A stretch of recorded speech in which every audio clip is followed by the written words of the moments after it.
TV 2020 ekranlarından merhaba sevgili izleyenler. Diyalog Medya Grubu Genel Yayın Yönetmeni Reşat Akar'la birlikte Gündem Özel programında sizlerleyiz. Hemen konuları paylaşalım. Evet, ilk olarak Ekonomik Örgütler Platformu bugün yerel basında yayınladığı tam sayfa ilanla mülkiyet konusunda yaşananlara ve alınması gereken önlemlere dikkat çekti. Açıklamada Rum tarafının son günlerde Kuzey Kıbrıs'taki mülk satışlarıyla ilgili olarak bazı tutuklamalar yaptığı belirtilerek mülkiyet sorununun çözümü konusunda yapılması gerekenin sorunu müzakerelerle çözmek ve taşınmaz mal komisyonuyla uzlaşmak olduğu belirtildi.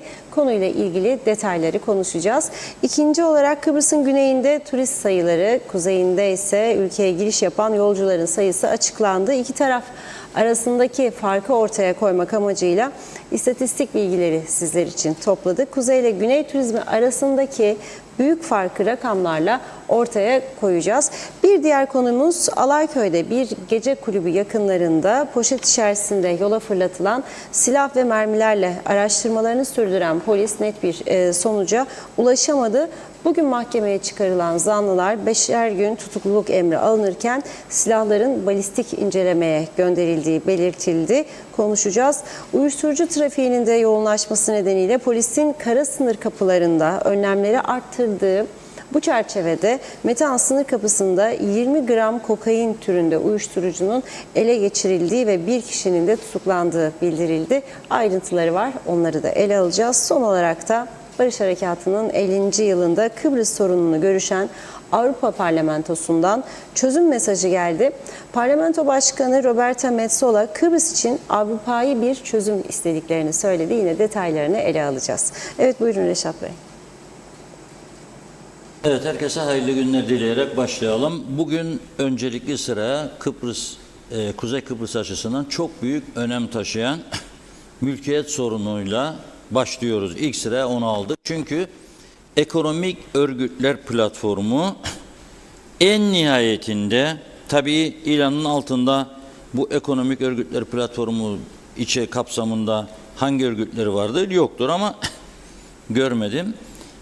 Bugün tam sayfa ilan yayınladılar. Diyalog Gazetesi'nde de vardır bu tam sayfa ilan. Diyor ki başlığı, mülkiyet sorunlarının adresi taşınmaz mal komisyonudur. Şimdi bunu güzel bir ifadedir yani, ama çocuğu kandırmak gibi bir durumdur ya. Hani bir laf var, söyleriz, kandır da Taksim istesin diye. Aynen öyle. Mülkiyet sorununun neden bu hale geldiği ve getirildiği ve bizim ne kadar ciddi anlamda suçlu olduğumuzu bir türlü itiraf etme cesaretini gösteremiyorlar. Ve buna çok üzülüyorum ben. Mülkiyet sorununun bu hale gelmesi, yani bir İsrail vatandaşının ki cennet yaptığı iskeleyi, Sezar otelleri, grupları, apartmanları, büyük yatırımlar yaptı. 1 milyar dolarlık yatırım söz konusu yahut da alışveriş söz konusu. Kendi de kazandı tabii çok. Ama akıllı yatırımlar yaptı. Risk aldı, geldi Kuzey Kıbrıs'a. Sonuçta hapistedir. 9 Eylül'e kadar cezaevindedir. 9 Eylül'den sonra da Ağır Ceza Mahkemesi'nde yargılanacak. Çok sayıda suçlama var hakkında. Ve Rum kaynaklarına göre ciddi bir hapislik alma olasılığı çok yüksektir. Bir başka Alman kadın 49 yaşında, Eva Hanım. O da güneyde şu anda tutuklu. O polis karakolunda, hücrede. Bugün değilse yarın galiba 7 günlük süresi dolar onun da. Öyle kaldı aklıma. Yarın büyük bir ihtimalle. Bir Alman vatandaşı erkek, o da aranıyor. Uluslararası tutuklama emri çıkarıldı hakkında. Varan 3. Henüz KKTC veya Türk vatandaşlarına gelmediler. Ama geleceklerini söylüyorlar. Açık ve net inkar etmiyorlar. Zaten Rum Dışişleri Bakanı Konstantinos Kombos 3 ay kadar önce kendisine sorulduğunda Bakanlar Kurulu'nun birkaç toplantı yaptığını, üst üste Rum Meclisi'ndeki ilgili komisyonla da görüşüldüğünü ve AB planı şeklinde bir takım kararlar alındığını ve bunların adım adım uygulanacağını söylemişti. Mesaj verdi bize yani. Bu mülkiyet konusunda Rum mülkleri üzerinde inşaat yaparsanız tutuklayacak sizleri diye. Şimdi ne oldu? Ne oldu? Yüzlerce alıcı bekleyen konut var. Müteahhitler satışta zorlanıyor. Duyuldu çünkü bu. İngilizce yayınlar yapıyorlar Rum gazetelerinde. Ayrıca bizim emlakçıların yayınladığı sosyal medya ilanlarının altına Rumlar yorum yapıyor. Ve dolayısıyla son 4-5 gündür bizim emlakçıların sosyal medyadaki mülk satışlarıyla ilgili reklamları büyük çapta kesilmiş durumda. Korkuyorlar. Çünkü diyor ki sosyal medyada yayınlanan reklamları da izliyoruz, takibe alıyoruz dedi Rumlar. Dolayısıyla firmaların adı ve o firmaların pazarlayıcılarının adını da tespit ediyorlar. Ve gene aldığımız bilgilere göre bizim tarafta KKTC vatandaşı olup ama aynı zamanda Kıbrıs Cumhuriyeti vatandaşı olup da güneye geçen çok sayıda emlakçı geçemiyor, şu anda korkuyor. Şimdi böylesi bir hayat mı güzeldir? Yoksa size sunulan yasal önlemleri alarak doğru dürüst bu işi bir çözüme götürmek mi önemliydi? Bize Avrupa İnsan Hakları Mahkemesi 12 yıl önce yasal bir çözüm yolu sundu. Ve Rum tarafının yoğun itirazlarını aldırmadan dedi ki Kıbrıs'ın kuzeyinde ben bir taşınmaz mal komisyonu kuruyorum. 2 tane de yabancı tayin ediyorum oraya, yargıç görevinde. 2 de Kıbrıs'ı Türk atanacak ve Kıbrıs Rumlar kuzeydeki mülklerini satmak isterse satacak, takas etmek isterse takas edecek. İadesi söz konusuysa üstü boştur, tarladır, arazidir, iadesi yapılacak. 7.000'in üzerinde 8.000'e yakın başvuru yapıldı her türlü engellemeye rağmen. Ve ilk anda Türkiye'den para akışı olduğu için bu mülkler satılmaya başladı. Daha sonra Türkiye para akışını kesti. Neden? Aynen Asildadir'i yıktıkları gibi buradan işten Türkiye yığınla mesaj gitti. Dedi ki Anadolu çocuklarının parasını veriyorsunuz. Bizimkiler de binlerce dönüm arazinin sefasını sürüyor. Bu kısmen doğrudur. Bizde belki 50 kişi, belki 100 kişi binlerce dönüm Rum malı tutuyor elinde hala. Bir kısmını sattılar. Milyon sterlinleri aldılar. Daha binlerce dönümle tutuyorlar ellerinde. Onlar özel bir vergi kapsamına girmek istemediler satarken Rum mülkünü. Girmeyi kabul etselerdi ve siyasileri engellemeselerdi, o yasa meclisten geçseydi Türkiye %75'ini ben vereceğim o zaman dedi, 25'e siz koyun.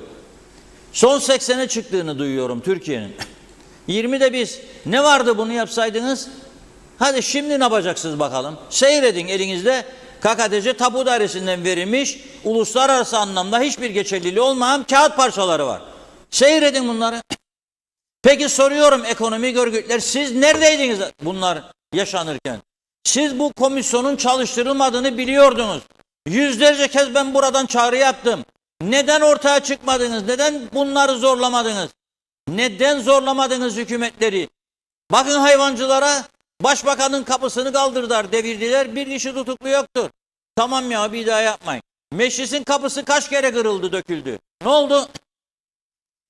Eylemlerinde başarılı oldular, susturdular. Siz de başarılı olabildiniz. Kapı kırın demiyorum, yasa dışılığa yönlendirmiyorum sizi. Ama sadece çağrı yaptım ben de size yüzlerce defa, bir hafta mal çekmeyi durdurun gümrüklerden dedim. Bu yasalar geçer. Sadece bu değil, fiyatlarla ilgili yasalar da geçer. Ama yapmadınız. Ya hep beni dedim, seni işte akşam bir meyhanede buluşalım, Maliye Bakanı gelsin. Ya o para var diyordu, işte bilmeye karşı çıkarlar bu işe falan da geldi, bizi tehdit etti, partinin de çok yüksek düzeyde adamı. Bakanlar kurulunda kavga çıktı bu konuda, meclis 2'ye 3'e ayrıldı falan. Partiden kopmalar yaşanabilir bilmem ne. Vay be, bir memleketin, bir ülkenin, bir forever dediğiniz KKTC'nin kaderi bu 3-5 kişinin elindeydi. Demek ki de bize söylemediniz bu kadar zaman. Aldattınız bizi. ne forever diyorsun bana şimdi? Neyin foreveri? Senin olmayan arazinin üzerindeki varlığının neyin foreveri yahu? Kimi kandırırsınız? Da bugün iş işten geçtikten sonra tam sayfa ilan yayınlıyor. Ticaret ekonomik örgütler tabii başını çeken ticaret odası. Diyor ki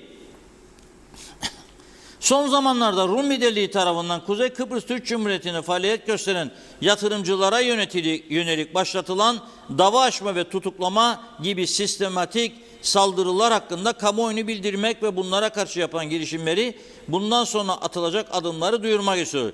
Kıbrıs Türk'ün mülkiyetle dahil diğer tüm konuların iki taraf arasında uzlaşılacak bir anlaşma çerçevesinde çözülmesi gerektiğini gerçeğinden hareketle Annan Planı referandumunda ve Crans-Montana görüşmelerinde gerekli desteği göstermiştir. Rum tarafının olumsuz tavrı ise Kıbrıs'ta bir çözüme ulaşılmasını ve dolayısıyla çözümün unsurlarını içeren tüm konuların çözümlenmesini engellemiştir. Bu durum Kıbrıs Türklerinin maruz kaldığı haksız izolasyonların devamına yol açmıştır. Avrupa Birliği Konsey kararının bu izolasyonların kaldırılmasını desteklemiş olmasına karşın bu kararlar istenilen ölçüde hayata geçirilmemiştir. Kıbrıs sorununun çözümsüz kalmasından kaynaklanan sorunlar devam ederken Rum liderliğinin teşvikiyle Kuzey Kıbrıs'ta iş insanlarına yönelik saldırılar başlatılmış olması adada taraflar arasındaki huzuru bozucu ve tansiyon yükseltici gerginliklerin ortaya çıkmasına yol almıştır. Şimdi burada bir nokta koyuyorum çünkü uzun bir açıklamadır. Bir nokta koydum burada. Şimdi Annan Planı reddettikleri gerçek mi? Hayır dediler. Kapsamlı çözüme evet. Crans-Montana'da bizim taraf çok ileri tavizler verdiği halde masayı onlar mı devirdi? Evet.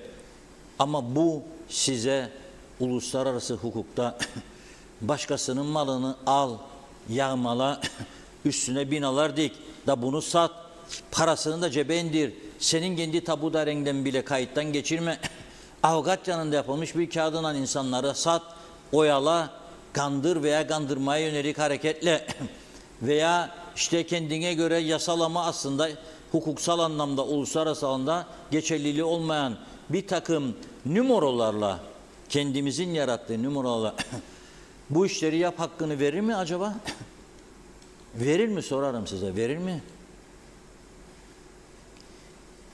Eğer Avrupa Birliği ve Birleşmiş Milletler Rum tarafının bu olumsuz davranışlarını görmemiş olsaydı zaten başka türlü hareket etmezler miydi?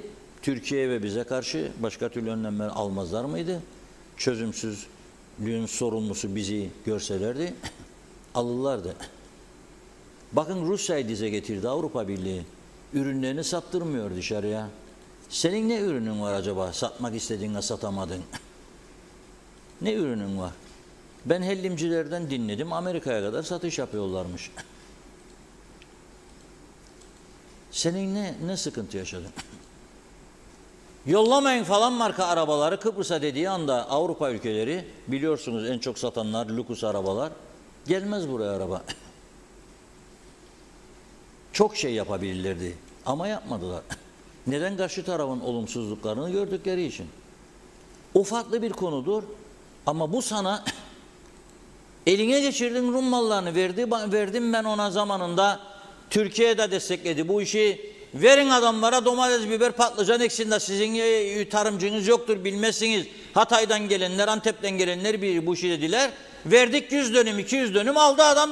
Ondan sonra partili oldu, vatandaş oldu. UPP saflarına geçti. Bilmem neyi DP saflarına, bilmem hangi saflara geçti. Sonra döndü bunu arsaya çevirdi. Yap beni delegenim falan filan, seçim geliyor. Yaptılar, sattı, doldurdu çimento torbasına paraları, gitti Çangar'dan BMW aldı. Ben mi ödeyeceğim bunun faturasını? Soruyorum sana, ben mi ödeyeceğim? Yoksa gariban Ali dayı mı ödeyecek? Yoksa Ayşe teyze mi ödeyecek? Kim ödeyecek? Bunun bir yasallığının olmadığını siz bilmiyor musunuz ya? Da zahmet edersiniz böyle bir açıklama. Yani bizi kandıracaksınız, halkı da, Rumları da, dünyayı da öyle zannedersiniz. Taşınmaz Mal Komisyonu'na geliyorum, ikinci bölüme. Kıbrıs'a mülkiyet sorunu, Kıbrıs sorunun 6 temel başlığından biridir. Ancak kapsamlı müzakerelerde çözülebilecek bir meseledir. Kuzey Kıbrıs'taki mal ve mülk sahiplerinin Kıbrıs'ta kapsamlı bir çözüme ulaşıncaya kadar Avrupa İnsan Hakları Mahkemesi'nin gösterdiği yolda gitmesi herkesin yararınadır. Bu nedenle Kuzey Kıbrıs'ta yatırım yapan kişilere bu tür baskının uygulanması ahim kararıyla ters düşmektedir. Sen başvuru yapanlara cevap veriyor musun ya da bunu söylüyorsun bana şimdi ha? Veriyor musun cevap? Verebildi mi senin taşınmaz mal komisyonun? Verebilseydi 7600 dosya bekler miydi orada? Güzel yurdun tamamını dedi size eski komisyon başkanı 500 milyon istediğini alırdınız. Tamamını. Ve insanlara da derdiniz korkmayın çiviyi çakın artık duvarınıza çünkü sizin gerçek ve öz malınız oldu derdin. Sen de onların BAF'taki mallarını vakıflara devrederdin satardın. Ne yapmadınız bunu? Ne yaptırmadınız? Elinizde çok büyük güç vardır. Ekonomik örgütler. Bunların içinde kimler vardır? Bilirsiniz. Ben de bilirim yani. Ama tam emin değilim şu anda kaç tane. Ticaret odası başta. Sanayi odası, turizm, otelciler, bir yığın örgüt vardı.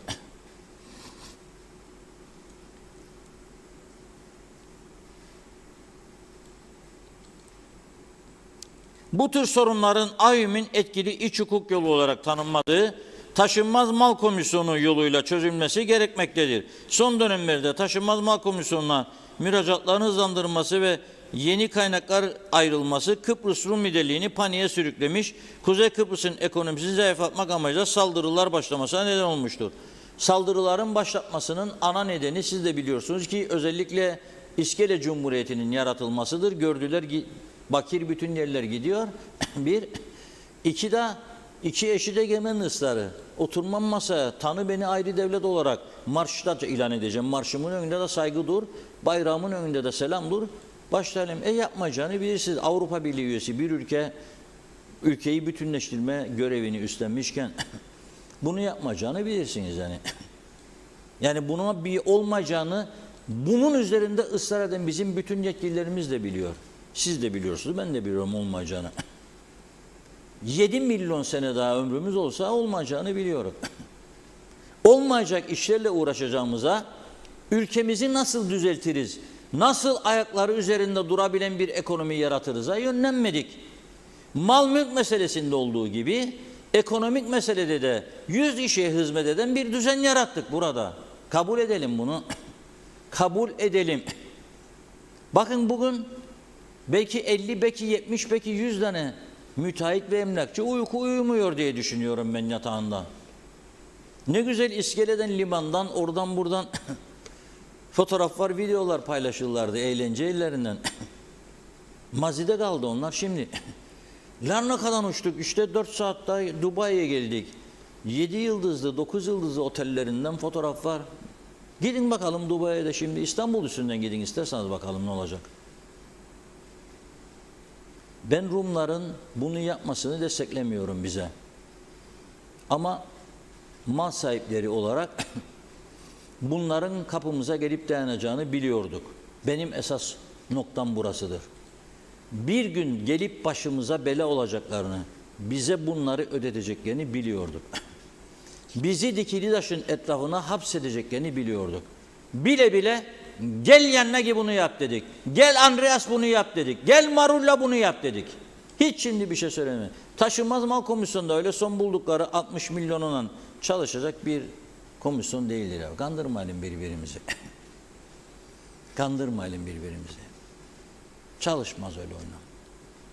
Sen Türkiye'nin önerdiği şekilde Sayın Erdoğan'ın meclisten şerefiye vergi yasasını geçirdin mi?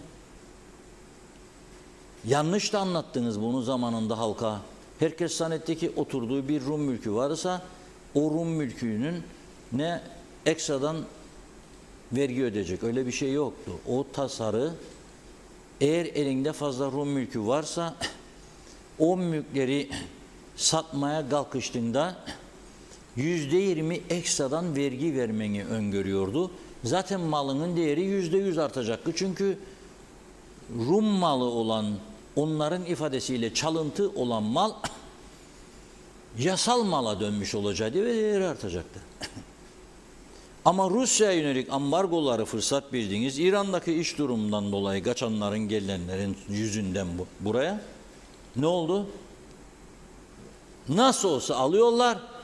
Eşdeğer dediğimizde altına da anlamıyorlar ne olduğunu. Alıyorlar, gidiyorlar. Zaten onların da bir kısmı paraları havadan, karadan, denizden kaçırdıklarını biliyorlar. Kap parayı Rus'un, kap parayı İranlı'nın, boş ver. Rum da dizini dövsün. Dizini değil, şimdi bizi dövmeye başladı. Devam eder. Avrupa İnsan Hakları Mahkemesi Arestis bilmem ne Türkiye kararı 2005-2027 çok zaman harcadınız ha bunları bulasınız diye. Bu zamanı bunları bulmak için harcayacağınıza meclisi adam etmek için harcaydınız. Da bu yasayı oy birliğiyle geçirdeydiniz ve bugün yok 65 milyon, 650 milyon, 1 milyar, 2 milyar bütçeli taşınmaz mal komisyonu çalıştırılsaydı 7.800 başvuru 17.000, 27.000'e çıkacaktı ve bu iş çözülecekti. Büyük çapta. İnadına satmayanlar olacak tabii. Ama bir de şu vardır, insan psikolojisi. Senin yanındaki komşun sattı geldi Girne'deki evini ya güzel yurttan. Ve güzel bir hayat yaşamaya başladı. Sen de orada sürünüyorsun. Senin çocukların, yeni gelen kuşak, torunların ma nedir yaptığını babam mı dediğinde bak o yaptı sen de mazaneden gidecek Turkosların içinde yaşayacak.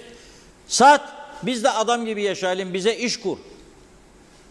Torunun tahsil parasını ver, Amerika'da okusun. Bunun arkası gelirdi. Üzüm üzümü görerek kararır diye bir söz vardır. Yapmadınız. Şimdi bunu yapıyorsunuz.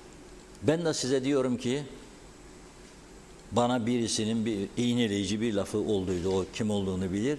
Geçti borun pazarı sür eşeği neydi? Şimdi siz de geçti borun pazarı sür eşeği nereye? Dikili taşın etrafına. Dönsün eşek dikili taşın etrafında. Döndür de korkma. Döndür. Benim size söyleyeceğim budur. Bir Kıbrıslı Türk olarak bu yarattığınız düzenden ne kadar büyük üzüntü duyduğumu anlatmaya çalışıyorum ben her gün. Anlamak istemeyen sizler oldunuz. Bakın sanayi odası başkan olduğunda Ali Bey ne dediydi? Pırıl pırıl bir sanayi bölgesi olacak. Ben bakanlığı istemem dediydi. Oldu mu? İğrenç bir durum. İğrenç bir durum. Bir misafir geleceğinde ben utanırım organize sanayide gelin bulun bizi diyeyim. Yabancı biri gelecek olsa utanırım. Bir çöplük bu kadar rezil olamaz. Çöplük bu kadar rezil olamaz. Yani makamları almak bir kartvizit basmak için olmamalıdır. Makamları alıyorsanız gereğini yerine getireceksiniz. Esnaf Sanatkarlar Derneği, şaşıyorum. Devrimci geçinirdi bu arkadaşlar. Ne oldu? Ne kullanmadınız? Yetkilerinizi, ne etkili eylemler yapmadınız bu taşınmaz mal komisyonu çalıştırılsın diye. Da şimdi oturdunuz 100 tane örgüt buluştunuz. Herhalde ondan sonra toplantı sonrasında bir meyhane yapmadıysanız gücenirim ha. Böyle yorulduktan sonra saatlerce süren toplantı. Yok o paragrafı çıkaralım bu paragraf. Ben çok bulundum örgütlerde biliyorum böyle şeyleri. Hem de derler bazen böyle en sinir olduğum noktalardan biridir. Paydaşlarla değerlendireceğiz. Ne? Paydaşlar. 777 paydaşın varsa herkesten bir kafa çıkacak. 15 gün 20 gün bırak işleri vatandaş beklesin, devlet işleri beklesin. Telefon dairesinin kapıları kopmuş, iletişim yok. Elektrik saatlerdir kesilmiş. Hiç paydaşlar ve aydaşlar ve yoldaşlar falan devam edin. Sonuç nereye getirdiniz bizi buraya? Nereye? Olanı geri götürdük. Olanı geri götürdük. Türkiye'nin getirdiği su projesinin dışında bana bir tane örnek gösterin bunu yaptınız diye. Hadi beklerim. Ha bir daha ne yaptığınız söyleyeyim. Unutmadan tabii. Belediye sarayları yaptınız. Lefkoşa'ya bak. Girne'ye bak. Güzel yurtta bitiyormuş. Bu güzel. Ama hastane 50 senedir aynı hastane. Yollar 50 senedir, 40 senedir üzerine değilmemiş. Çökmüş vaziyette Lefkoşa Girne yolu. Diğer yollarda. Suyu Türkiye getirdi. Hiç övünmeyelim. Getirdi Geçikköy'e kadar. Geçikköy'den sonrasını dedi siz yapın. Boruları bazıları değişti, bazıları değişmedi. Hala değişirlermiş. Asbestli borular, patlak borular %40 kaçak verir. Verilen su Geçikköy'den %40'ı ovalara, tarlalara, yollara dökülür. Kimin umurunda? Ve bu meselede de sana bir imkan verdi. Bakın, eğer bir insan evini kiraya verecekse evin mal sahibi olması lazım. Kabul eder miyiz bunu? Kabul etmezsek zaten sonuca gidemeyiz. Senin olan bir evi ancak sen kiraya verebilirsin. Aynı şekilde senin olan bir malı satabilirsin. Sen senin olmayan malın üstüne yükselttiklerini satıyorsun. Ama ben para verdim de aldım burayı. Ona verdin parayı ama o para verip de almadı. Ya da sen ona olması gerekenin yarısını verdin ya da 1/6'ını verdin. O sana yasallık kazandırmaz verdin birine diye parayı. Çünkü bu bir ev meselesi değildir arkadaşlar. Geldin güneyden ya da güneyden gelenden aldın malını, satın aldın. Yaptın bir ev, sonra dedin ki ben bu ev bana büyüktür, satmak isterim. O başka bir şeydir. Kiralamak isterim, o başka bir şeydir. Ama sen yüzlerce konut inşa ediyorsan ve bunu yabancılara satıyorsan o zaman o bir şeydir işte. Ha, eşit egemen şimdi 20 Temmuz nedeniyle bugün gene baktım, aman Allah'ım, aman Allah'ım, aman Allah'ım, başladı bizim taraf. Yarından sonra toz dumandır Kıbrıs'ın kuzeyi. Şafak nöbetleri, tören alanları, nutuklar, kokteyller, yarın gece meclis başkanı 20'sinde Cumhurbaşkanı, keşke bitseydi ya o külliyede, orada verseydi. Öyle ne? Bu şimdi mevcut saray taş patlasa 500 kişi sığacak. 40 derece ateş altında giyin ceketleri gidin. Kanter içinde yetiştirir de tepside bardak bulursanız içerseniz bir viski. Bir de garson bekleyeceksin. Elleri de böyle havadan gelsin, sana bir şey ikram etsin. Değil mi? Ama gitmek lazım tabii bu özel bir gün. 2 gece üst üste kokteyl salonlarında da ne nutuklar çekilecek. Biz anavatan Türkiye falan filan diye başlayacaklar. Anavatan Türkiye'de bu halimizde çok zararlar verdiğimizi görüyoruz da tam anlamadık daha. Anladığımız günler olacak.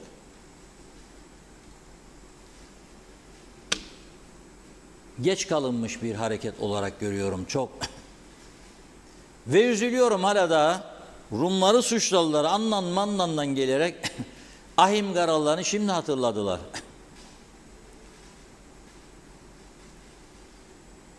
Ama Yüce Meclisi çalıştırmadıklarından söz etmiyorlar. Yüce Meclis'ten bir yasayı geçiremediklerini söylemiyorlar. Kötü adam oldular sonra, değil mi yani? Bir hafta gümrüklerden mal çekmeseydiniz, bu taşınmaz mal komisyonuna kaynak sağlayacak olan yasa yıldırım hızıyla geçerdi. Ve komisyon da çok zengin bir bütçeye sahip olurdu. Ve sen de şimdi çıkardın 20 Temmuz'da derdin ki 50. yılda alnımızın akıyla Güzelyurt topraklarının şu kadarının sahibi olduğumuzu, Girne topraklarının bu kadarının sahibi olduğumuzu, İskele'nin bu kadarının sahibi olduğumuzu ama aynı zamanda Bafta, Limasol'da ne kadar bu kadar yer bıraktığımızı gönül rahatlığı içinde söylerdin. Ve orada da şu ana kadar çalıştırmadığınız belki devlet kurumlarını çalıştırırdınız. Dışişleri, tanıtma, enformasyon, Başbakanlık, Cumhurbaşkanlığı, Takatuku, BRT çalıştırırdınız yabancı lisanlarda. Tercümelerini de yapar dağılırdınız. Şimdi neyi söyleyeceksiniz? Söyleyeceklerinizi biz duyacağız gene. Biz duyacağız gene. Avrupa Parlamentosu duymayacak bunu. Strasbourg'da dün toplantı vardı. Başkan Metsola'nın söylediklerinden bahsedeceğim biraz sonra. Biz Avrupa'dan, anavatan bize yeter. Anavatan sana yeter, anavatan Avrupa'yla kavga edemez. Etmez zaten. %65 ihracatının Avrupa'ya yapan bir Türkiye anavatan etmez. Anavatan Mısır'dan sonra Suriye'ye şimdi el uzattı, gel dedi, görüşelim. Anavatan Türkiye'yi böyle yanlış nutuklarla maceraya sürükleyeceğini düşünenler varsa aldanıyordur. Sana soracakları ilk soru budur. Neden yapmadın kardeşim bu kadar senedir? Neden yapmadın? Da şimdi bıçak kemiğe dayanınca. Neden bu müteahhit arkadaşlar, birlikleri var üstelik, Müteahhitler Birliği aracılığıyla destek olmadılar. Bir geri rob olayı yaratıldı bu ülkede. 100'den fazla İngiliz mağdur edildi. Perişan edildi İngilizler, paraları çalındı ve mülkler verilmedi. Ne yapacaktı bunlar? Aleyhimizde gitti, Trafalgar Meydanı'nda eylem yaptılar.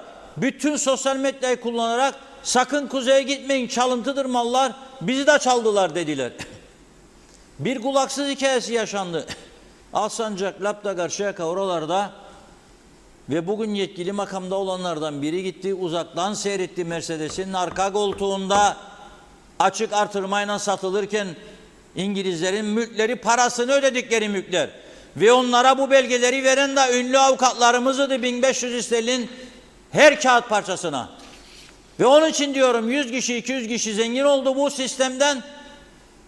Ben olsa bir Rum malı aldı da oturur içinde, ya da yanında bir tarlacık vardı sattı ya da çocuğuna bir ev yaptı, onu söylemiyorum ben. Sistemin yarattığı ve devleştirdiği 150-200 kişiden söz ederim ve bunlar sayesinde sizin olmayan topraklar üzerinde egemenlik ve eşitlikten söz edersiniz bana.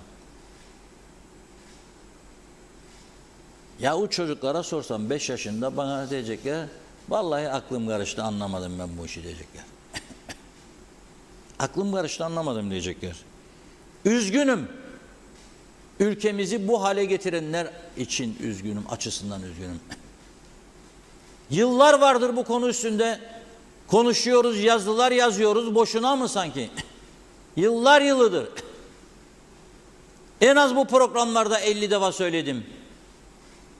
Strasbourg'da bu Avrupa İnsan Hakları Mahkemesi'nin aldığı kararı çıkıncaya kadar o dönemin oradaki Türkiye Büyükelçisi Sayın Daryal Batıbay dinledim. Defalarca ne mücadeleler verdiklerini, ne sıkıntılar atlattıklarını, ahim bu kararı alsın diye. Yok ki siz üstünde oynayasınız diye. Yok ki al kararı koy oraya da sık turşusunu işleyesiniz diye. Bana ne canım. Ben giderim Dubai'de satarım malları. Londra fuarında da onunla hiçbir şey yapamam. Hadi yapsın bana. Ne kurşun sıkarım. Hadi bakalım. Daha kurşunu sıkmadan siz dikili taşın etrafından dışarı çıkamıyorsunuz. Bir de kurşunu sıkmaya başlasan ne olacaksınız acaba? Neden birlik olmadınız? Neden bu işin üstüne gitmediniz arkadaş? Neden? O yüce meclisin içindekiler de, bu bütün ekonomik örgütler de hepiniz sorumlusunuz bu işten. Hepiniz. Evet Tuna Hanım. Hızlıca mesajlarımıza başlayalım, çok yoğun. Evet, Mustafa Özcan, İzzet Ahmet iyi yayınlar diliyor. Şenol Tatlıcıoğlu, Numan Boğaç, Dila Bassoy, Rahme Beyoğlu da iyi yayınlar dilemiş. Erdal Yarkın, Aysel Ersin Karakaya, Hanife Dursun da iyi yayınlar, kolay gelsin dediler. İbrahim Tosun Kral yazmış. Mehmet Ali Özdemir Tatlısu'dan selamlar. Ömer Köse 74'te 18 yaşında ve savaştaydım. Yanımda arkadaşlarım öldü, yaralandı. O günleri gören ve yaşayan biri olarak ben barış değil, kan ve acı gördüm diyor. Türkan Gül Kemal, evet, biraz evvel Türkiye'den bir haber okudum. Sizlere de gönderdiğim videoyu. 3. Dünya Savaşı'na hazırlık yapıyorlarmış. Soruyorum, bizim hükümetimiz ne önlemler aldılar acaba? Mehmet İnancı, parayla saadet olmazmış Reşat Bey. İşte İsrailli iş adamının durumu. Bu adam saadette mi şimdi? Meryem Tabur Özkıraç, Paşaköy'de 3 aydan beri Mandıralar bölgesine lambalar gece gündüz yanıyor. Bir el atın demiş, kimsenin umru değil. Ali Dereseven, Kıbrıs konusunda konuşulacak yalnızca Rum mülkleri mi kaldı? Yunanistan Türkiye'yi Kıbrıs'ta işgalci diye suçladı. 20 Temmuz'daki törenleri Türklerin utanç kutlamaları diye niteledi. Ayrıca Türk toprakları üzerinde deniz üssü de yapıyorlar demiş. Alper Ali Güllü, güzel ülkem ne günlerden geçiyor. Her gün olay. Olaysız kazasız günümüz yok. Tedbir hiç yok. Yazıklar olsun. Nazime Nalbant, İskele'den herkese selamlar, sevgiler.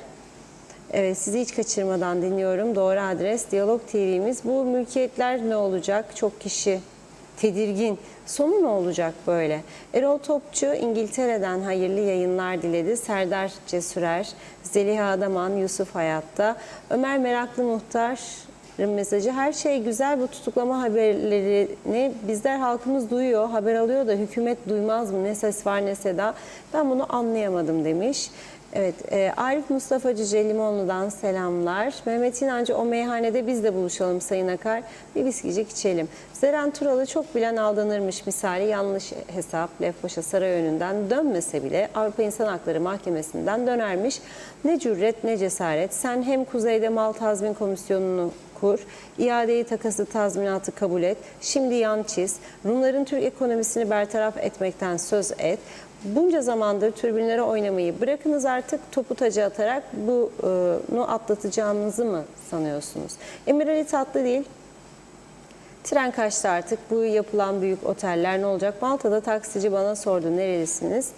Kıbrıs dedim, hangi taraf dedi, kuzey dedim, çok turist gelir herhalde demiş. Diyemedim, 345 kilometre kare Malta'ya gelen turistin %10'u bizde yok diye. Hasan Tüner, bir ekmek dilimli 68 liradan 88 liraya çıktı diyor. Ne olacak halimiz? Mustafa Kombo, gemisini kurtaran kaptandır Reşat Bey. Ali Dereseven, güneyde malı olanlar oradaki emlaklarına karşı kuzeyde kendisine verilen Rum malını sattı. Rum'un esas gündeminde olanlar göçmen olmayıp karşılıksız olarak burada emlak edinip satanlardır. Musa Nurçin, iyi ki varsınız Reşat Bey. Sizin gibi bir lider keşke Kıbrıs'ta olsaydı. İnşallah belki de olursunuz demiş, saygılar. Mehmet Menek, bunca sene diyor her gelen hükümet haksızlıklara, düzensiz, keyfi düzene, olumsuzluklara karşı sürekli eleştiri getiriyor. Değişen ne var demiş. Şimdi size soruyorum Reşat abi, siz bir yönetici olsanız ilk nereden başlarsınız? Sizin fikriniz değerlidir demiş. Irmak Aztürk, bunlar iyi günlerimiz diyor. Allah yar ve yardımcımız olsun. Elmas Özevlat, hayırlı yayınlar. Reşat Bey, ağzına sağlık. İyi ki varsın, senin yanındayız. Ali Özgünel, havalar çok sıcak, bunlar dikili taşa benzer, cevap beklemeyin demiş. Onların tek gayesi koltuk diyor. Umurlarında bile değil, farkında mısınız demiş. Söylediklerinin hepsi yalan dolan. Bizim gibi halka da müstahaktır diyor. Ah Aziz Nesin demiş. Hasan Nihat Erduran, 1821 Yunan iştahını unutmamak lazım. 63 işgal ve istilahasını, devletin ganimetlendiğini hiç unutmamak lazım. Canların bedelini ödememiş Yunan'a kanıp bize ihanet eden Rum yönetimini bizsiz anayasal olmadığını unutmamak lazım. Yazacak çok demiş. Okuyup anlayacak var mı? Şüphelerim vardır. Hakan Varnavas Panter, böyle utanmazlık olmaz diyor. Bir marul, bir maydanoz, bir tane nane. 210 lira. Bir paket etimek, çocukluğumuzun etimeti 50 lira. Hani denetim, ancak derler 10 yılda yapılmayanı bir yılda yapıldı. Evet yapıldı demiş, sonunu okumayayım, kızdı. Ali Dereseven, konuşmalarınızın %100'üne katılıyorum Reşat Bey. Biraz da savaşa sebep olup bizleri ve Kıbrıs'ı bu duruma düşünenlerden bahsedin. Evet, Ahmet Alkas, Avrupa Birliği verdiği hangi sözü tuttuk ki diyor. Biz tutalım. Avrupa yalancıdır, siz de biliyorsunuz. Çileme Senyer Özteknik, ayarını kaçırdılar Reşat Bey. Şerife Güneş, Çetin Saldun, Rabia Özcömert iyi yayınlar diledi. Osman Lord, bir restorana gidip yemek yemek, eğlence yapmak Türklere tarih oldu. Ali Cevat, yıl 1975, güvercinlikte askerdim. Verilen arazilerin çoğunluğu satılmış ve Adana'ya dönüş yaptılar. Hala ailece görüşüyoruz. Onlar da soruyor ne olacak diye. Sayar Eker, anlaşmazlığa devam. Kıbrıslıların kafalarını kuma gömüp kalacak.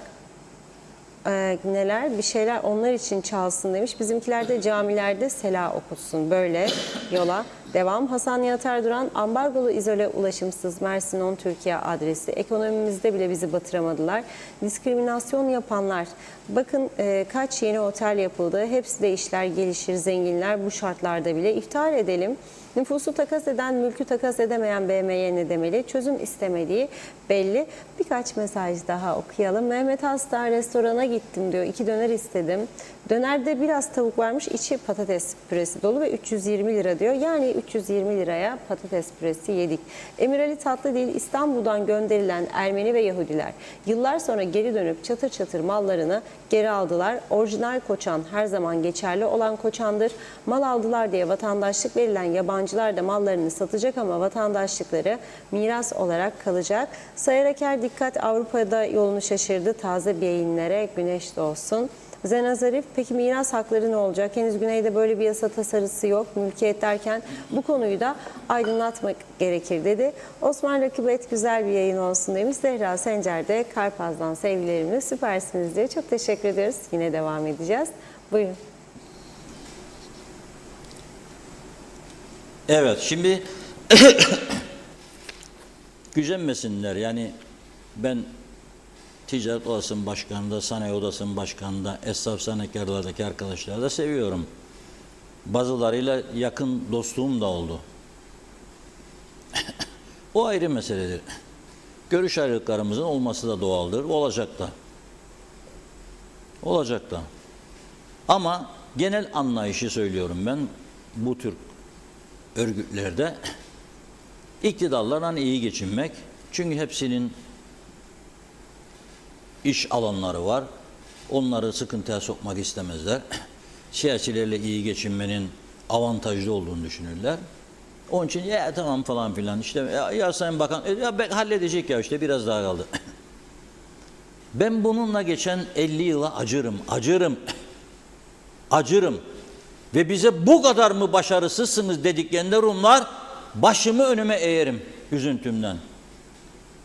İçimden derim ki sizden daha akıllı çok insanımız var ama bizi bu hale düşürdüler, rezil ettiler derim. İçimden söylerim bunu. Ne diyeyim?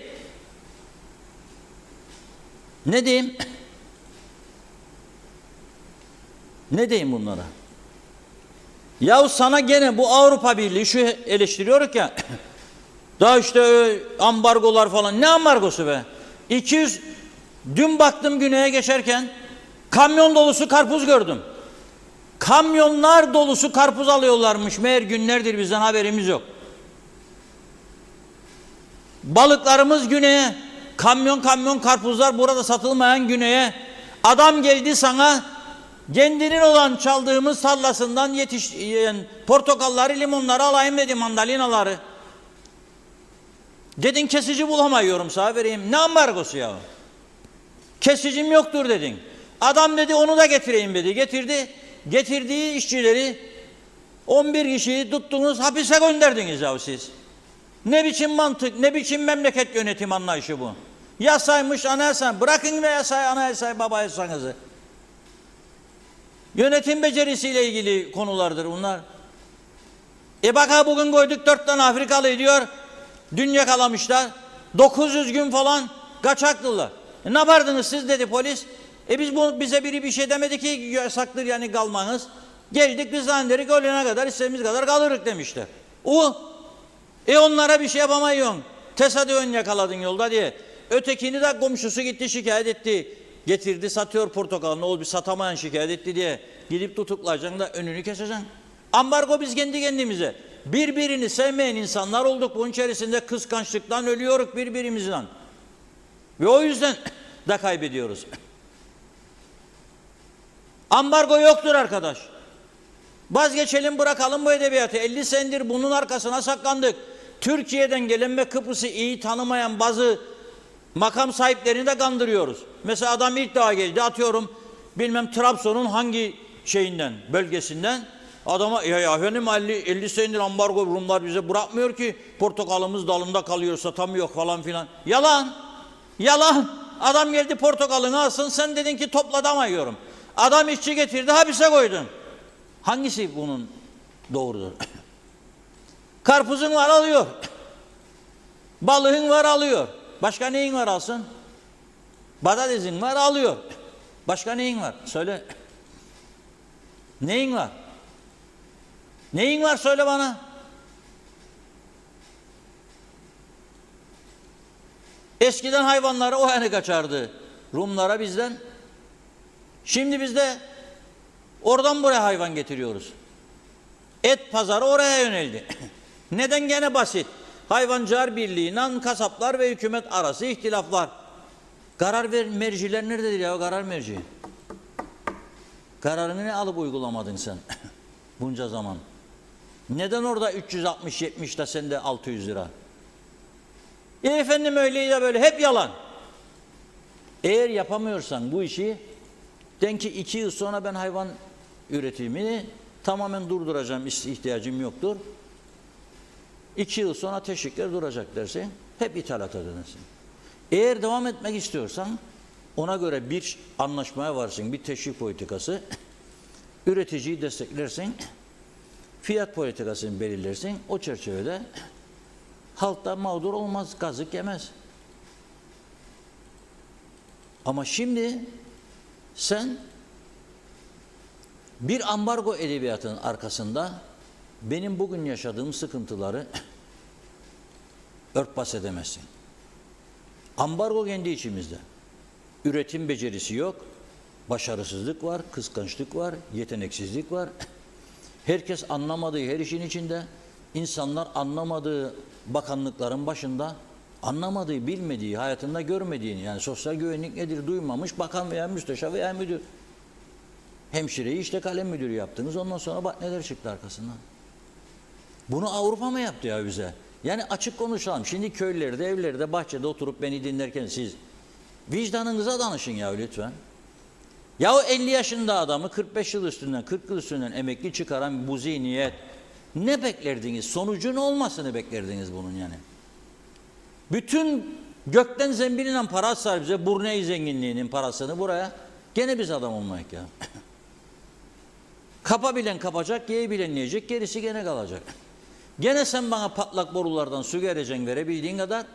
Gene ben depolarımı dolduramayacağım. Gene elektrikleri bana günde 4 saat 5 saat geçeceksin. Çünkü sendika var, eylem falan filan yakarık gök kubbeyi başınıza indirir. Aman evde korkacaksın. Gene sen beni ezeceksin. Çünkü işiniz değildir bu iş üstlendiğiniz. Milletvekili seçildi, ne yapalım? Dengeleri koruyacak. Lefkoşa'nın 3 bakan, Girne'den 2, Mausan 2, İskele 1 falan filan. İşi değildir bu adam bunun. Onun işi olmadığı gibi altına getirdikleri de kendine rakip olmasın diye hiç işi olmayanlardır genellikle. Arada bir istismar kaideyi bozmaz bilen birini getirirsiniz. Ve bunların hizmet işi eğitimi yok. Bilgi, görgü, kültürünü geliştirecek hangi ülkelere gönderiyorsunuz? Mesela adamı koydun sosyal güvenliği. Hangi ülkenin sosyal güvenliğini inceledi gitti?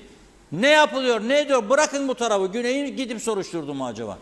Saat 2 dedi mi, 1 dedi mi evlerde, yaz geldi mi yan gel yat Osman, denizde, plajda, mangal başında. Nedir bu? Nedir olacağı? Neydi olacağı yani burasının? Dua edelim işte Türkiye ana vatan yavru vatan diyerekten veriyor, biraz daha para kendinin de getirdiği çok nüfus var burada diye tabii. Bu şekilde götürüyor. Parası olan hastanede tedavi oluyor. O daha büyük bir skandal. Gidiyor devlet hastanesine, mikrop kapıyor orada. Bir çeşit bakteri bulaşıyormuş yüzüne. Diyorlar burada sen daha kötü olsun, git özel hastane. Gidiyor özel hastaneye. 10-15 gün geçiyor aradan. Aileye derler bir dakika ama Sağlık Bakanlığı'ndan bize bir talimat gelmedi ödeme için. Siz geldiniz getirdiniz. Siz ödeyeceksiniz bunu. Ne kadar? 2,5 milyon. Bakın atmasyon yoktur bende, yalan söylemem. Bizzat dinlediğim insanlardan, öğretmenimin hanımından dinledim bunları. Sonra gittim halamı gördüm başka buradaki şubesinden, merkezde. Onları dinledim. 3. antibiyotik denemesi dediler. Ve yoktur burada demiş doktor. Ama yine bir bakın başının çaresine, İstanbul'da olabilir. Ya belki bir güne de. Aha 2 tane denedin bizi öldürüyorsun hastanede. 20 gündür yazıyor. Hastaneye her gün faturalar çıkıyor. Sağlık Bakanlığı'na giderler. Kapsamaz abi diyor. Nasıl kapsamaz? Ben 2,5 milyon nereden bulup da vereceğim diyor. Hocamızın hanımı. Vallahi hasta buradan çıkmaz diyorlar vermesen. Tedavide durur. Ve gidiyorlar, satıyorlar köyde 50 dönüm tarlayı. Getirip veriyorlar hastaneye. Bu mudur adaletli düzen dediğiniz düzen? Ha siz 99 gün meclis tatili, zaten senede 60 gün toplanmıyorsunuz. Alacaksınız 150'şer, 200'er maşallah. Normalde koyduğumuzda çalışma gününe göre 660 bin her birine gelir. Ve diyeceksiniz ki Forever Tiyarensi parlamentosu bize bu bina yetmez. Ziyaretçiler gelirmiş de mahcup olurlarmış. Şeref salonu küçükmüş. Mesela geldi diyor şimdi gaziler diyor Türkiye'den diyor 120 tane. Şeref salonu 120 kişi sığmaz komutanım diyor. Ya sayın bakanım diyor Türkiye'den gelene. Haklısınız beyefendi diyor o da. Sayın Cumhurbaşkanı bak emretti size külliye yapıyoruz. Orada 500 kişilik şeref salonu olacak. Tabii canım. Şanımıza yakışır bayrakları da çekecekler. Rum da karşıdan bakacak. Elektrikler kesik bunlarda 50 tane bayrak. Ne bileyim mehter takımı içeride kendi çalar kendi oynar. Çayhaneler, bahçeler, camiler, imamlar. Ondan sonra memlekette elektrik şart şurt gidecek. Yoğurtçu batacak, kasap batacak. Küçük esnaf berber tıraş edemeyecek müşterisini. Ve diyeceksiniz bana forever. Ama nasıl ya bunu? Yeter be birader artık yeter. Kaldırmıyor artık tahammülümüz kalmadı. Her tarafımız sahtelik oldu. Yalan dolanla birbirimizi kandırıyoruz. Ve bu sınır kapıları. Adam edin bu kapıları. Daha çok gelsinler diyoruz. Maliye Bakanlığı her 100 liralık akaryakıtın 30 lirasını kasaya atıyor. Ve bu Rumlar şu bu kadar malı mülkü bize kaldı. Bize gelip para veriyorlar yahu. Sen bunlara teşekkür edeceksin. Teşekkür borcun vardır. Şu gelenler için söylerim. 1000 liralık mazot koyuyor, 300 lirası gidiyor. Özdemir Berova'nın kasaya. O da ödüyor ek mesailer. Ondan sonra ne yapayım diyor. Yola mola para kalmadı. İlaca. Ona da yazık ettiniz. Genç bir arkadaş. Maliye gibi bir yere verdiniz bu kadar zor işe. Tansiyonu çıkacak korkarım yani. Üzülürüm. Yani budur. Düzen budur. Ve bir kapıları size adam edemedik. Sabahleyin Bermud'undan videolar geldi bana. Vermedim artık çünkü hepiniz bilirsiniz zaten. Metehan 3 gün sabahleyin üst üste geçtim mecburen. Mecburen bir sağlık durumu nedeniyle. Anam ağladı geçinceye kadar. Yürümez.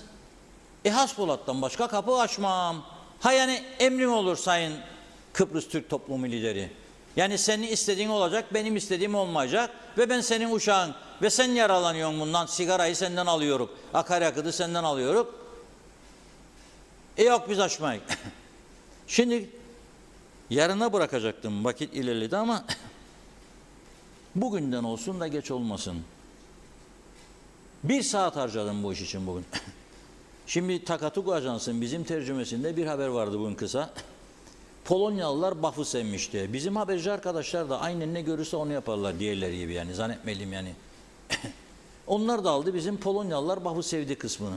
Halbuki haber zaten çok kısa şu kadar. Zahmet edip okusalar için haberin. Zahmet edip okusalar. Altında önemli kısmı var. Ne diyor? Ocak ayı ile Haziran arası 6 aylık turizm istatistiklerini veriyorlar.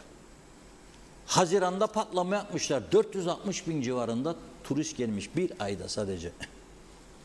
Sonra döndüler Ocak, Haziran'ı verdi.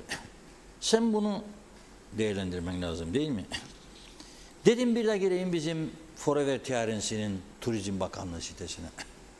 Aman Allah'ım elimde kağıt kalem gözüm kör oldu yaza yaza. Ama turist sayısı yok. Yolcu sayısı. Şimdi 6 ayda adanın güneyine giden toplam turist sayısı 1.652.000. Esas Temmuz, Ağustos, Eylül'de patlama yapar. İngiltere'de okullar orada diyor ya Avrupa'da eğitim sistemi çok geridir. Başarısız. Çocukların da IQ'su çok düşük.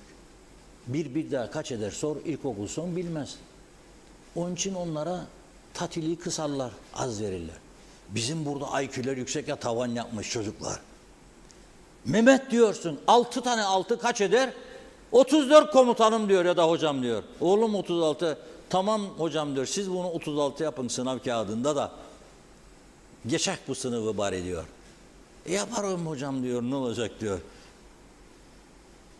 Yapılıyor. Üniversitede böyledir yani, büyük çokta. Sahte diplomalar nereden çıktı ya? Nereden çıktı? 600 kusur sahte diploması da bir üniversiteden. Herkes birbirinin sırtını okşar. Ve tabii Rumlarda kep meselesi yok, ha, araştırdım yani. Bizde yani üniversitede var, şeyde yok. Lisede, ortaokulda yok. Bizim anaokuluna kep götürmeye başlar. Hadi oğlum vur, öldürürüm, ölürüm. Ya anaokuluna kep götürdünüz. Analar babalar da çiş yapacak üstüne, heyecanından, sevincinden. Çocuğum diyor mezun oldu diyor. Nereden? Anaokulundan. Yok be, bırakın bir şeyin de kıymet olsun. Üniversiteyi bitirirse inşallah bir gün da sahte olmayan diplomayı alırsa o zaman sevinin, gururlanın. Birbirimizi öyle bir duruma getirdik ki rezil ettik doğrudan. Onun için bu IQ'su düşük olanlar, şu bir daha kaç eder bilmeyenler de Temmuz'un sonuna doğru okullar kapandı. 20'sinden sonra. Bizim Mayıs sonu kapadılar okulları. Derim IQ yüksek. Diplomalar double garantide. Profesör sayısı dünya birincisi. Nasıl ambargo var bize ya? Yahu dünya bizi engelledi mi? Nüfusumuza göre profesör sayısında birinciliğimizi engelledi mi bize o insanlar? Silah mı değerler anlamıza? Yapamazsınız diye yaptık. Meydanda okur muyuz? Okuruk. What's your profession dediğinde I am a profesör demez miyik ya? Titrer etraf böyle. Titre, kendine gel kardeşim. Ey yanına gel. Sende profesör yok. Bende ne kadar istersen onu da ihraç edeyim sana, gelsinler oraya. Kapılara önem vermediler. Tutturduk, hasbulatı açarık, başka açmayı. Da emrimizdedir. Emrin olur. Halbuki şimdi söyleyeceğim. Bizim bakın Rumların 1.652.000 turist gitmiş ilk 6 ayda. Bizim 5 aylık istatistik var Turizm Bakanlığımızda. Ona bile şükrettim ha. 4 de olabilirdi. Ama turist sayısı yok, yolcu sayısı. Gelen yolcuların zaten söylediğimde size hangi milletten olduğunu anlayacaksınız ki turist değiller yani çoğu. Çok azı turist.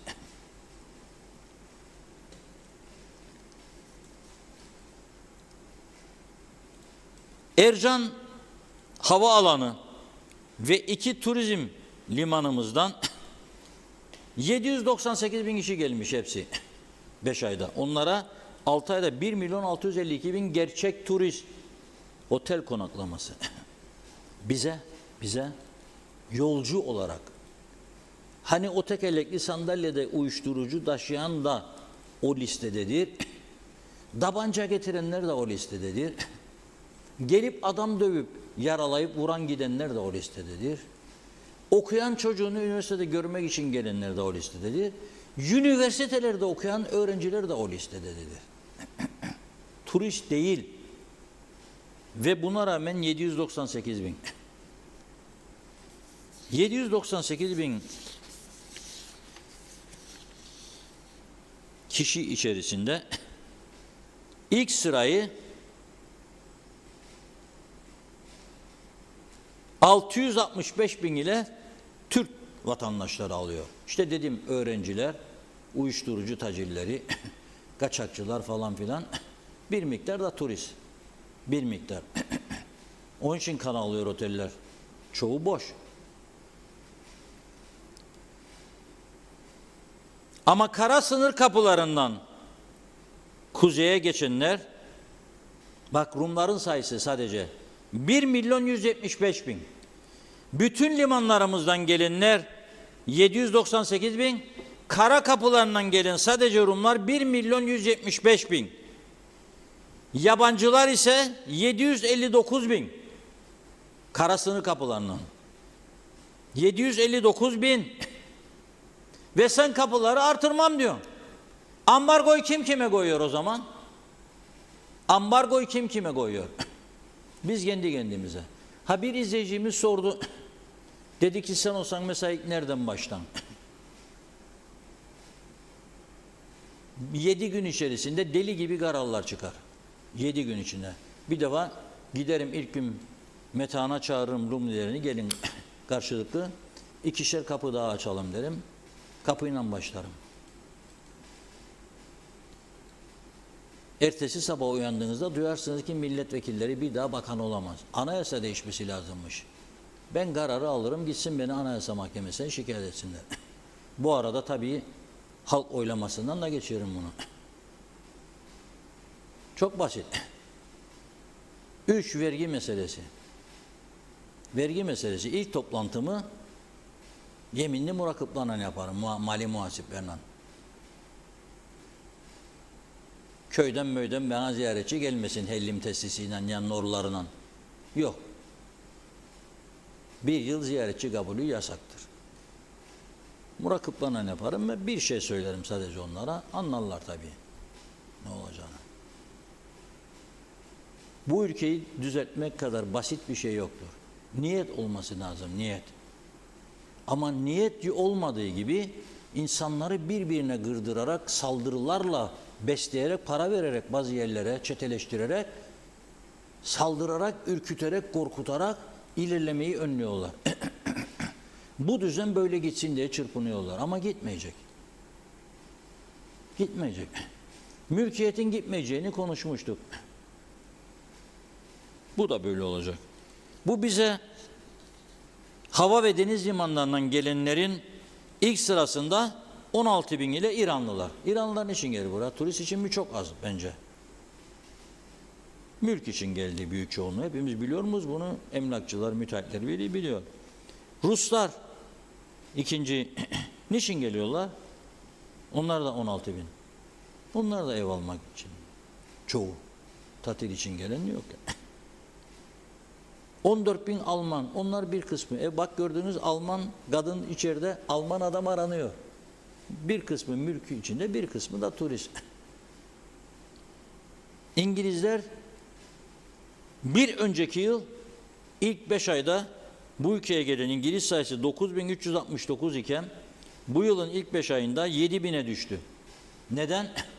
Bir, ev almaktan vazgeçtiler. Satıp giderler daha çoğu.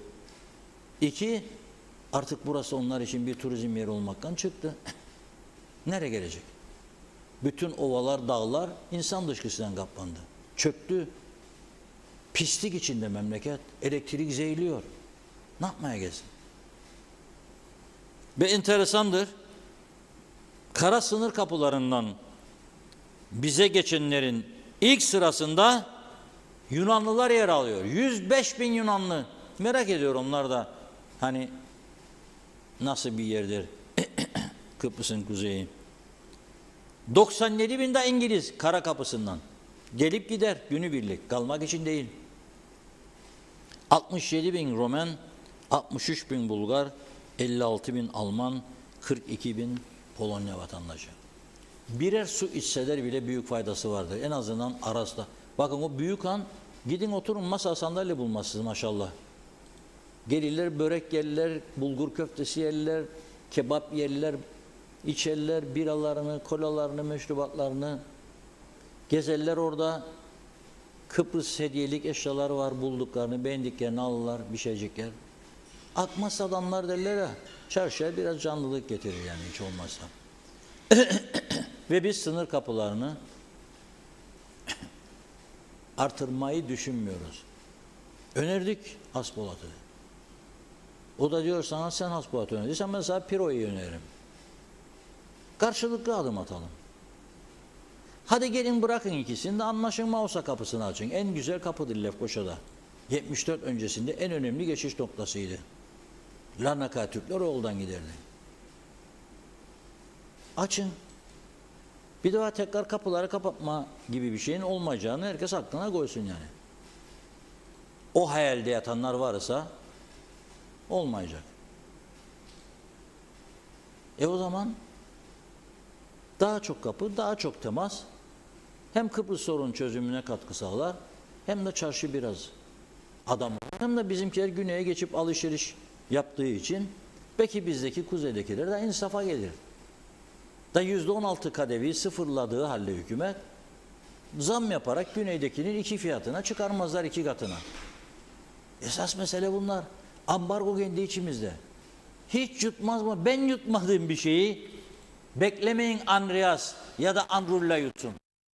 Ya da Mr. Brown, Mr. John ya da Metsola Avrupa Parlamentosu Başkanı.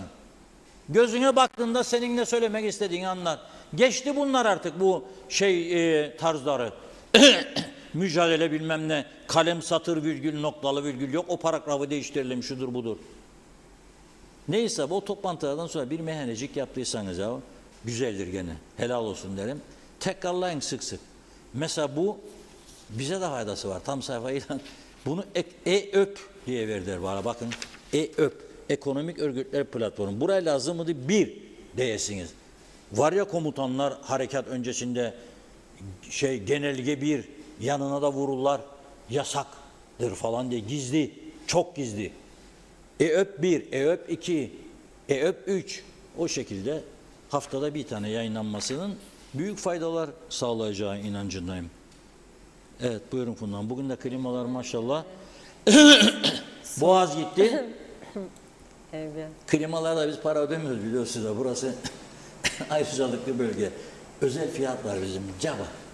Para değil yani, öyle ayda çok 110-120 bin liracık yani, para değil yani bunlar. Evet, buyurun.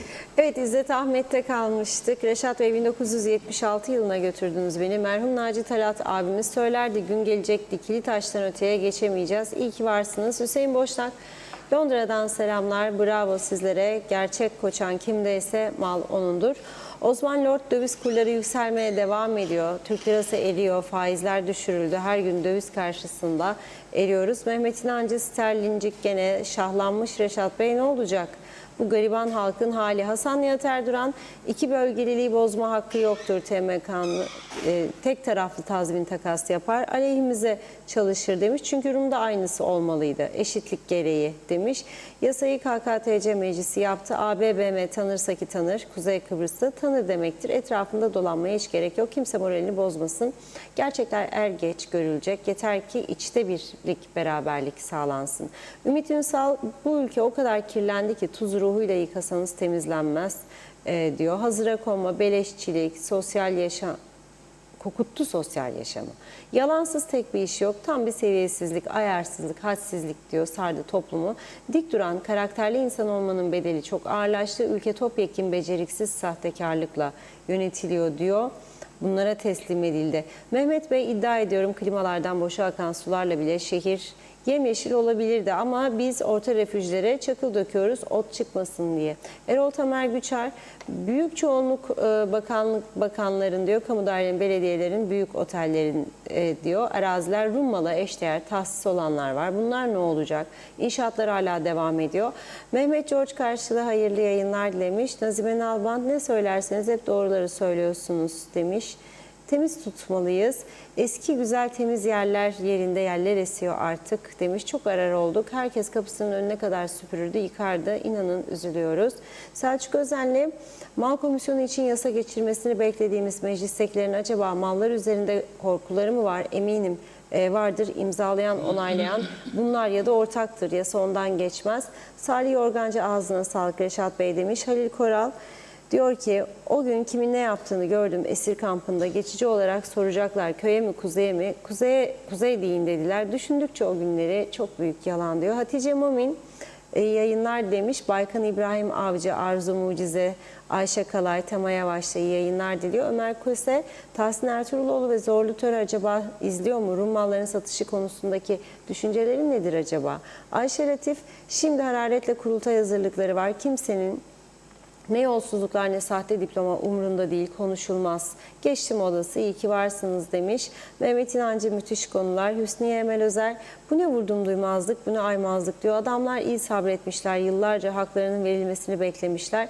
Birkaç yıldır çığırından çıkan mal satışları ve dönen astronomik rakamlar ve parayı alanların ilk olarak altlarına çektikleri süper lüks arabaları gördükçe daha çok hırslandılar. Rumlar da haklı olarak, benim malımı satacak, parayı cebine ayıracaksın, arabalarınla kuzey ve güneyde şov yapacaksın. Biz uyanık, biz açık göz. Günay Şehirli, Mal alan hem Türk hem Rum komisyonuna bildirmeli, mecburen haklıyı haksızı ayırmak doğrusudur ama bu malları yerinde inceleyip mal sahiplerine verilsin, adil dağıtım budur, samimiyseler diyor. AB her iki tarafta bunu önersin. Mehmet Allah Kerim bir katkıda bulunayım. İskele bölgesinde her siyasi partiden binlerce kişi milyonlarca sterlin karşılığında sahte tapulu malları satmış durumda. Pera denilen bölgede 6 dönümlük denize sıfır arazi İskele Belediyesi 20 milyon sterline satın alması için Ankara'dan baskı yapılmakta. Meclis üyesinin yalancısıyım diyor. Oya Hanım bu kadar duyarsız, hırsız yönetici bir arada bir tek KKTC'de mevcut demiş. Olanlar inanılır gibi değil. Şaka gibi bir kara parçası. Sadık Şah ben etimek bu sabah mahalle bakkalından 60 liraya aldım. Sonra öğleye yakın büyük markette 35 liraya gördüm. Sözde serbest piyasa diyor. Fevzi Teke iyi yayınlar diledi. Aytaç Bey de, Fikret Gönlübol, Mustafa Koca da aynı şekilde, Nazlı Kamer de iyi yayınlar dilemiş. Gürsel Çelikpaşa anayasa der mi diyor, çal çırp. Karar hırsızlık yap, anayasada mı demiş. Evet, Fezile Savaşır, Allah kolaylık versin size de bizlere de. Mustafa Özcan suçumuz sadece Türk olmak, kaçacak yerde kalmadı, yavrusu da anasına çekmiş. Kamil Köse neyi beklerler söyleyeyim size. Beklentiler sadece ve sadece oy beklerler. Ergün Yahat hep gerçekler ama dinleyen yok demiş. Mehmet İnancı sınır kapıları esaret kapılarıdır. İki tarafın kapıları da kaldırılmalı. Mehmet Bulduk yormayın diyor. 11 milyar para geliyor, müjdeler olsun. Ver mehteri Reşat Bey. Fikret İpekçioğlu sahte diplomadan bahsetmeyin sakın, dava açarlar. Ebru Nazlı uğraştı. Dünyada yok ilkokul diplomasında kep giyme.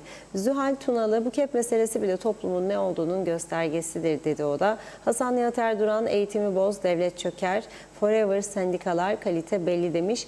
Aytaç Bey de diyor ki ağzına sağlık Reşat Bey.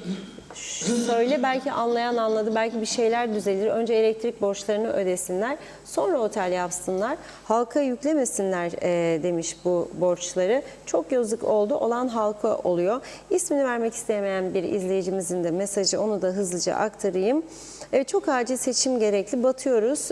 Nijeryalılar Pakistanlılarla coştu mahkemeler demiş. 3 gün hapis sonra kefaletle saltanat yapıyorlar. Hapse girseler bizim vergilerimizle yemek yiyorlar. Eylül'de kurultay olacak. Hükümetin çok acil değişmesi gerekli, benim düşüncem bu demiş. Döviz aldı başını gidiyor. Türkiye ne derse onu yapıyorlar demiş. Reşat Bey halkın sesi kulağı oldunuz. Sahte diploma, sahte reçete, köşeler diyor mesajında. Evet, şimdilik tamamladık. Çok teşekkürler. Buyurun. Evet, birkaç gün uyuşturucu ve silah kaçakçılığını gündemin ilk sırasında tutmuştuk. Bugün biraz daha geri aldık ama konunun hafiflediği veya önemsenmediği anlamına gelmesin. Devamlı bu konu üzerinde duracağız. Çünkü sürekli bir şekilde uyuşturucu ve silah kaçakçılığı da bu ülkede devam ediyor. Mesela bir Afrikalı, düşünün siz, kuzeyde yaşıyor, oturma izni yok ve diyor ki güneye geçtim, oradan 1 kilo uyuşturucu aldım ve geldim diyor kuzeye, tamam mı? Nasıl geçtin? Geçtim diyor. Kaçak bir vaziyette. Gidiyor uyuşturucu, alıyor ve geliyor kuzeye. Ve daha sonra ihbar üzerine yakalanıyor. Şimdi birkaç gündür bu konunun ne kadar önemli olduğunu ve tehlikeli noktaya geldiğini söylüyoruz buradan. Polisimizin güçlendirilmesi gerektiğini, hem personel hem teknoloji açısından ve limanların özellikle daha çok denetlenmesi gerektiğini söylüyoruz. Polis nitekim öyle görülüyor ki önlemlerini artırmış durumda. Dün Metehan'da bizzat kendimle gözlemledim.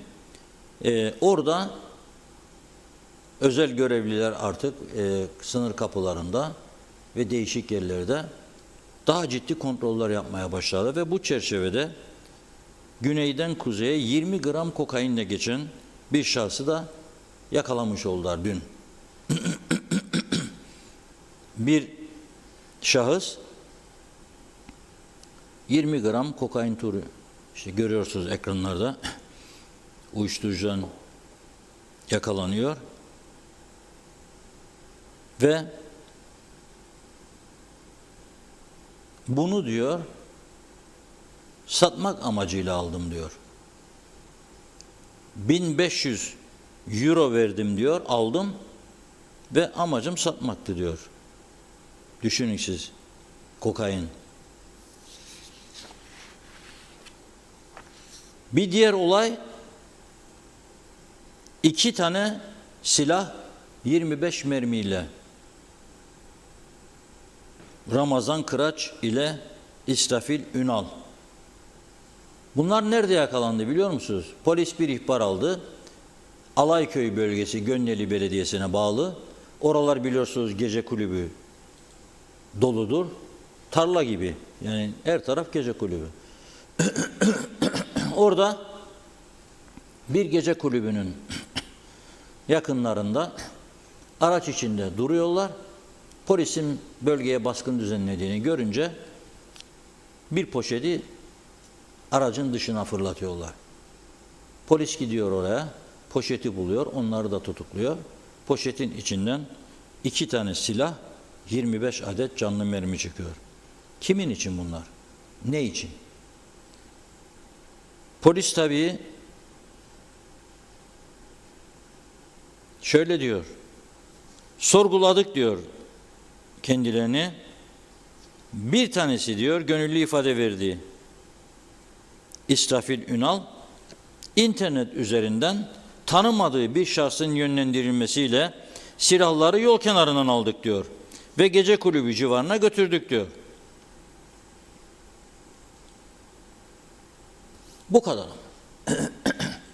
Yani internet üzerinden tanıştın, yol kenarına attık, al da götür buraya bırak, para vereceklerdi herhalde kendisine buna karşılık.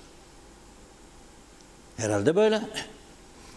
Ve şimdi tabii 5 gün daha tutukluluk istedi polis mahkemeden. Mahkemede polisin istediğini yerine getirdi. Neden? Çünkü bu ele geçirilen 2 silah balistik incelemeye gönderilmiş Türkiye'ye. Türkiye'den gelecek sonuçlara göre bu silahların kullanılıp kullanılmadığı incelenecek.